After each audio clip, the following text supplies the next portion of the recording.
எந்த ஒரு விலங்கும் தன்னுடைய இரைப்பைக்கு மேலாக இன்னொரு வயிறு வளர்ப்பதில்லை.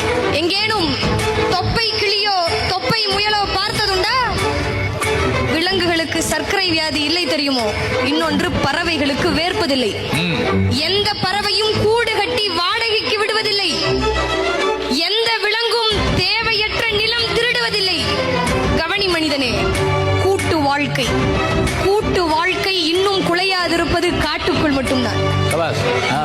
மனிதனே, இதை மனங்கொள். கர்ப்ப வாசனை கண்டால் பறவைகள், அதாவது காளை பசுவை சேர்வதில்லை. ஒருவனுக்கு ஒருத்தி என்பது உனக்கு வார்த்தை, ஆனால்